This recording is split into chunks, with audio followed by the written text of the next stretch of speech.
할렐루야. 12월 29일 화요일 새벽 예배에 오신 성도님들을 주님의 이름으로 환영합니다. 이 시간 하나님이 주시는 은혜와 평강이 충만한 시간이 되시기를 주님의 이름으로 축원합니다. 함께 찬송가 463장 신자 되기 원합니다. 찬송하심으로써 오늘 새벽 예배를 시작하도록 하겠습니다. 신자 되기 원합니다. 진심으로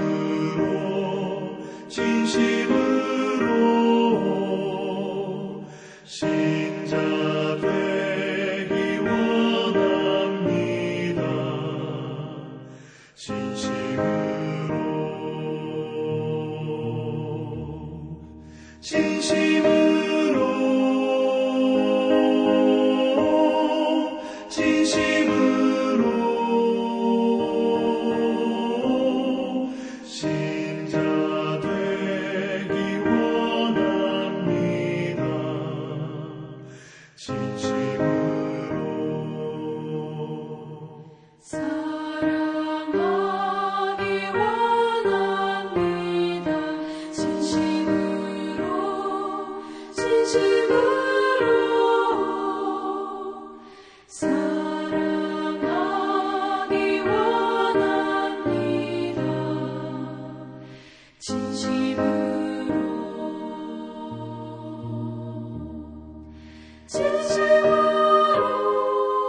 거룩하기 원합니다.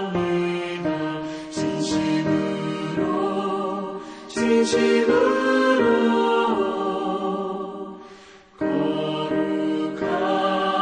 원합니다.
거룩하신 하나님 아버지, 오늘도 우리에게 새로운 하루를 허락하여 주심에 감사를 드립니다.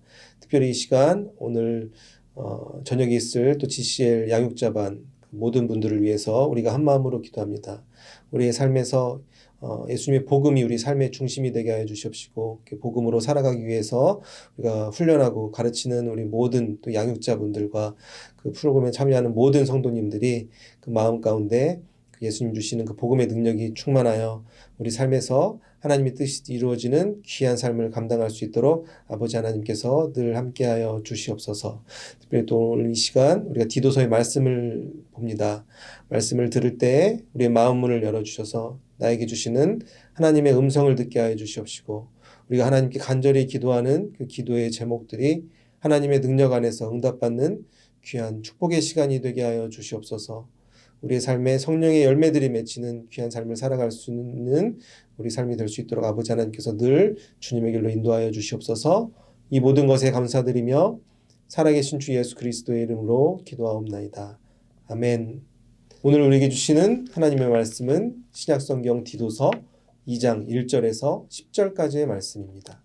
오직 너는 바른 교훈에 합당한 것을 말하여 늙은 남자로는 절제하며 경건하며 신중하며 믿음과 사랑과 인내함에 온전하게 하고 늙은 여자로는 이와 같이 행실이 거룩하며 모함하지 말며 많은 술에 종이 되지 아니하며 선한 것을 가르치는 자들이 되고 그들로 젊은 여자들을 교훈하되 그 남편과 자녀를 사랑하며 신중하며 순전하며 집안일을 하며 선하며 남편에게 복종하게 하라. 이는 하나님의 말씀이 비방을 받지 않게 하려 함이라. 너는 이와 같이 젊은 남자들도 신중하도록 권면하되 범사에 내 자신이 선한 일에 본을 보이며 교훈에 부패하지 아니함과 단정함과 책망할 것이 없는 바른 말을 하게 하라. 이는 대적하는 자로 하여금 부끄러워 우리를 악하다 할 것이 없게 하려 함이라. 종들은 자기 상전들에게 범사에 순종하여 기쁘게 하고 거슬러 말하지 말며 훔치지 말고 오히려 모든 참된 신실성을 나타내게 하라. 이는 범사에 우리 구주 하나님의 교훈을 빛나게 하려 함이라. 아멘. 우리 계속해서 디도서 말씀, 오늘은 2장의 초반부의 말씀을 함께 보시겠습니다. 디도서를 보시면은 먼저 신약성경을 보시면 바울이 쓴 많은 편지들이 있죠. 우리가 흔히 바울 서신이라고 부르는데 바울 서신, 바울의 편지들 대부분을 보면 교회를 향한 편지들이 많이 있다는 것을 우리가 기억할 수 있죠. 대표적으로 로마서, 고린도전서, 데살로니가전서, 갈라디아서, 이 많은 바울의 편지들의 그 편지의 제목이 성경의 그 지역의 이름으로 되어 있지 않습니까? 로마서는 로마를 의미하고 고린도는 고린도 지역을 의미하고. 그래 대부분의 신약 성경에 나와 있는 바울의 편지들은 교회를 향한 메시지였음을 우리는 알고 있습니다. 그런데 그 많은 편지들 중에서도 그 교회 공동체가 아니라 그 개인을 향한 편지들도 있습니다. 그중 대표적인 게 두 개가 있죠. 디모데 전후서랑 디도서가 있습니다. 우리가 오늘 함께 보고 있는 디도서가 있는데 이 편지들은 특별히 목회서신이라고 불리죠. 바울의 제자였던 디모데와 디도에게 바울이 어떻게 목회를 해야 되는지 구체적인 방법을 알려준 편지다 해서 우리가 쉽게 목회서신으로 분류하기도 합니다. 바울과 그 사랑하는 제자 디도는 그레데 섬에서 함께 복음을 전하다가 이제 바울이 떠나고 디도가 홀로 남아서 그레데 섬에서의 사역을 계속해서 이어나가게 됩니다.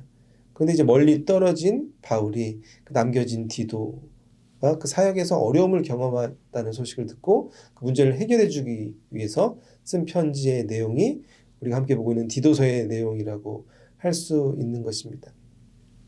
혹시 섬에서 태어나서 자란 분들이 어떻게 성도님들 중에 계실 수도 있는데 우리가 보통 섬에서 이렇게 뭔가 사역을 진행하는데 많은 어려움이 있다 우리가 표현하곤 합니다. 우리가 쉽게 알고 있는 우리 이웃 나라죠. 일본에서도 기독교인의 비율이 현저히 낮은 것을 우리는 알고 있습니다.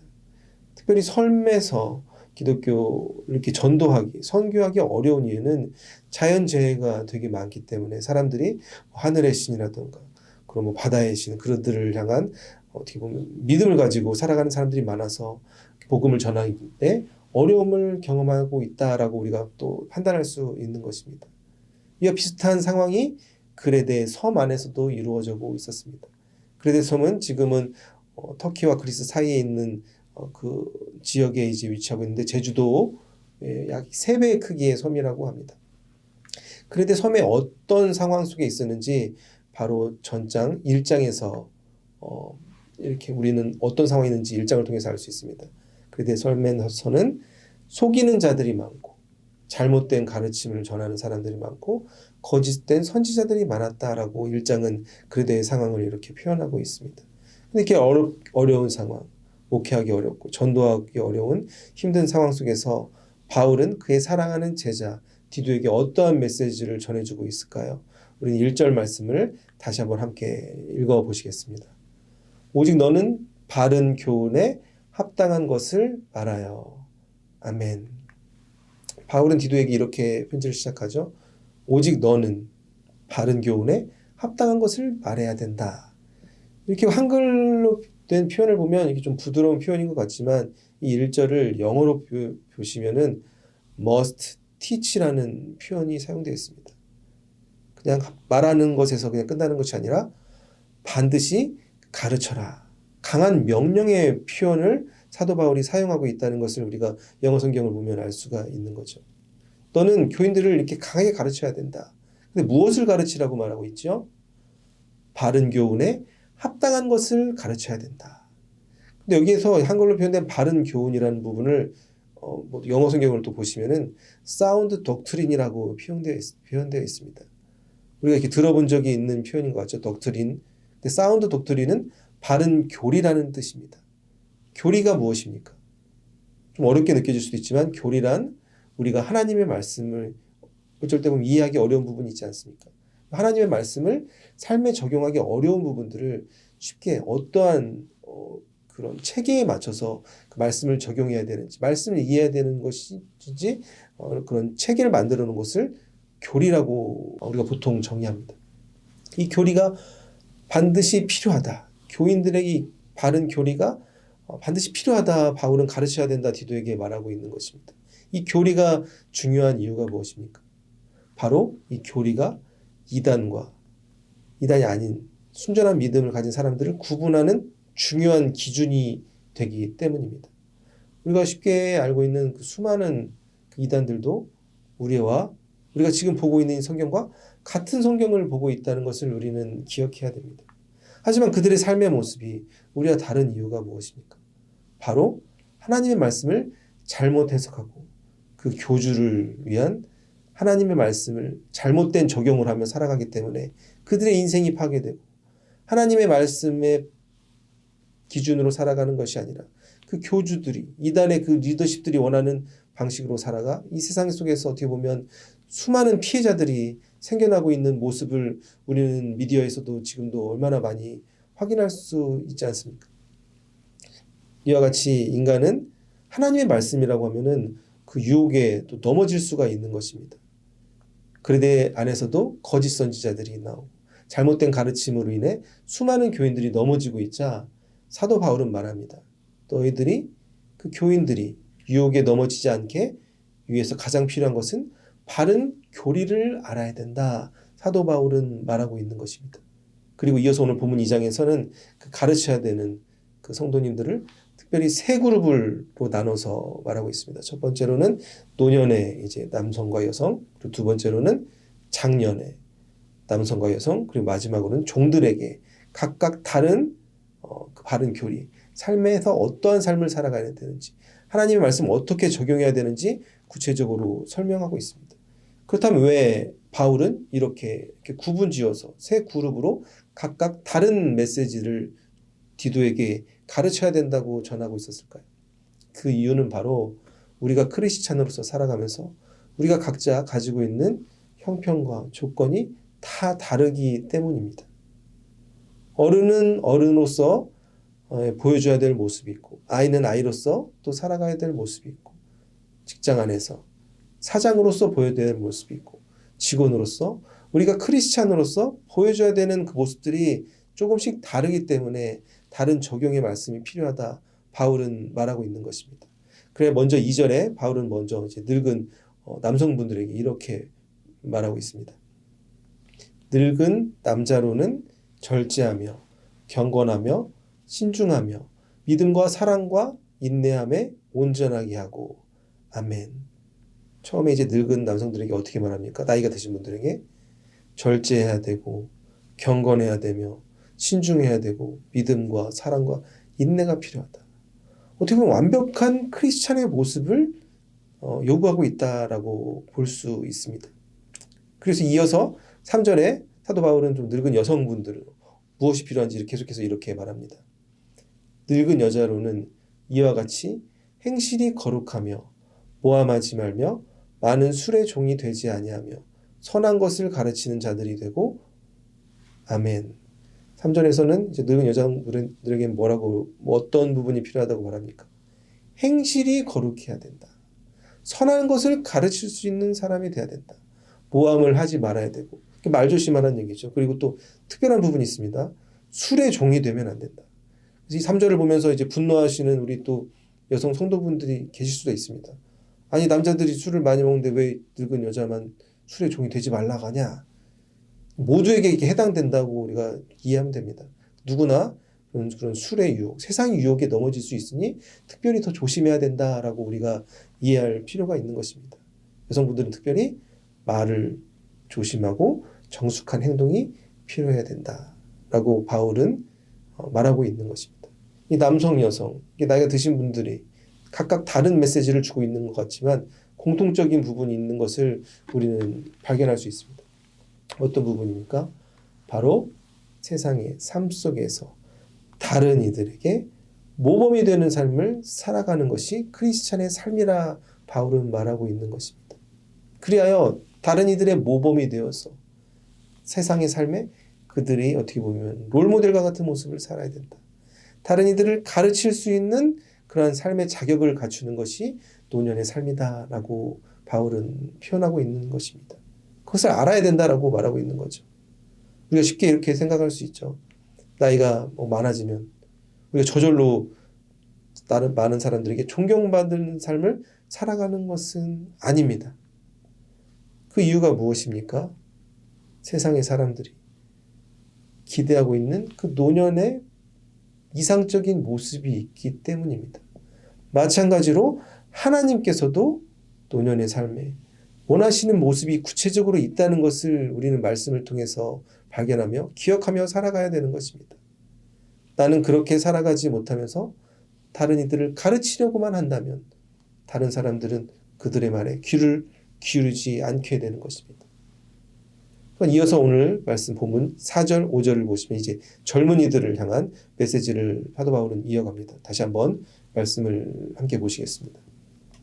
그들로 젊은 여자들을 교훈하되 그 남편과 자녀를 사랑하며 신중하며 순전하며 집안일을 하며 선하며 자기 남편에게 복종하게 하라. 이는 하나님의 말씀이 비방을 받지 않게 하려 함이라.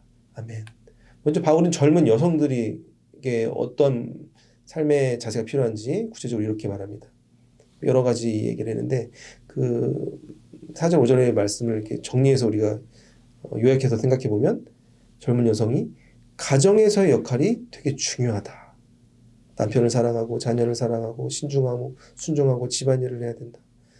이 부분을 보면서 우리가 기억할 수 있는 가정에서 물론 남성의 역할은 중요하지만 여성의 역할이 굉장히 중요하다. 그것이 크리스찬의 어떻게 보면 삶의 모습이다라고 우리가 판단할 수 있는 것입니다. 그래서 세상에서 아무리 성공하더라도 가정이 무너지면 그거는 어떻게 보면 성공한 삶이라고 할 수가 없습니다. 특히 요즘 미디어에서나 유튜브라든가 그런 곳에서 보여지는 모습을 보면 행복한 결혼의 모습이 아닌 그 부부가 위기를 겪고 있는 모습이라든가 자녀 교육 안에서 부모와 자녀가 심하게 다투는 모습, 그러한 모습들이 자극적으로 굉장히 많이 나오는 것을 예전보다 그런 내용들이 많아진 것을 우리는 미디어에서 볼 수가 있죠. 그런 것들을 보면서 젊은이들이 결혼을 하기 싫어하고 애를 낳기 싫어하는데 굉장히 안 좋은 영향을 끼친다는 그런 기사를 본 적이 있습니다. 바로 한국도 그렇고 미국도 그렇고 온 세계가 가정이 무너져 가고 있는 사회 가운데 우리는 살아가고 있다고 볼 수 있는 것입니다. 여성의 역할, 남성의 역할, 가장 기본적인 것은 우리가 크리스찬으로서 먼저 가정을 바로 세워나가는 것이 중요하다는 것을 우리는 기억하며 살아가야 되는 것입니다. 이어서 7절, 8절 사도 바울은 계속해서 젊은이들을 향한 메시지를 이어갑니다. 범사에 내 자신이 선한 일에 본을 보이며 교훈에 부패하지 아니함과 단정함과 책망할 것이 없는 바른 말을 하게 하라.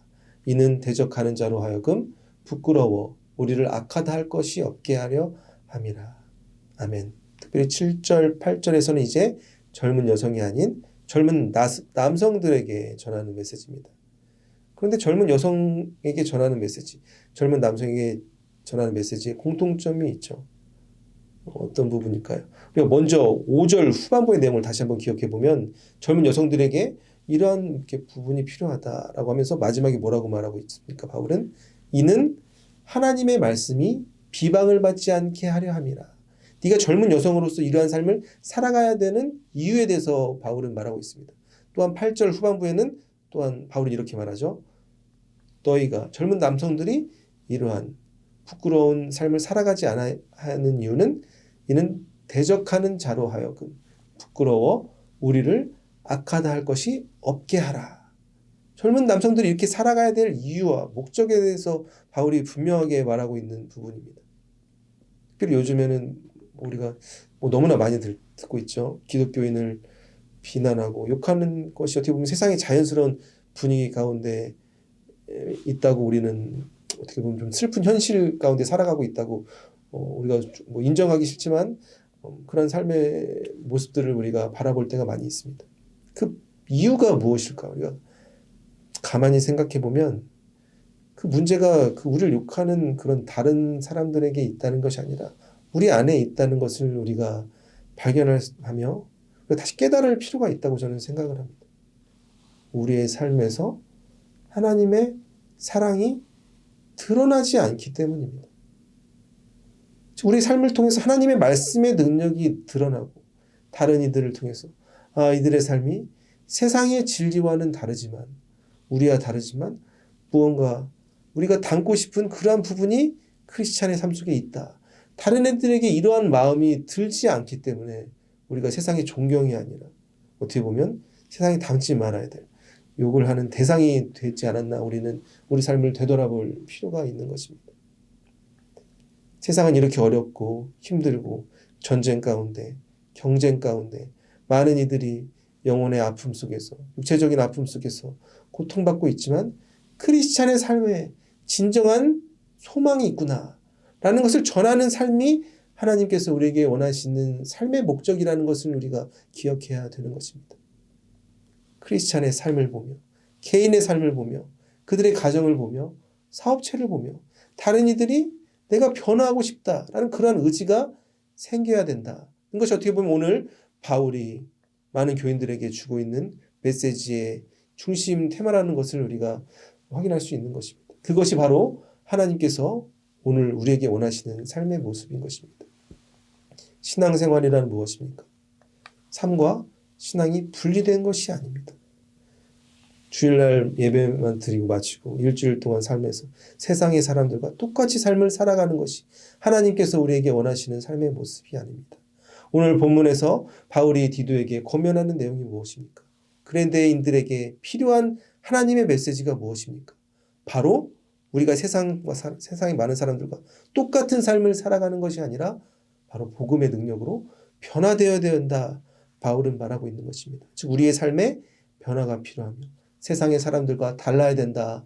하나님 오늘 우리에게 메시지를 주고 있는 것입니다. 세상의 진리를 따르는 삶, 세상의 성공의 기준을 따르는 삶이 아닌 바른 교리, 하나님의 말씀이 우리 삶의 중심이 되어야 되는 것입니다.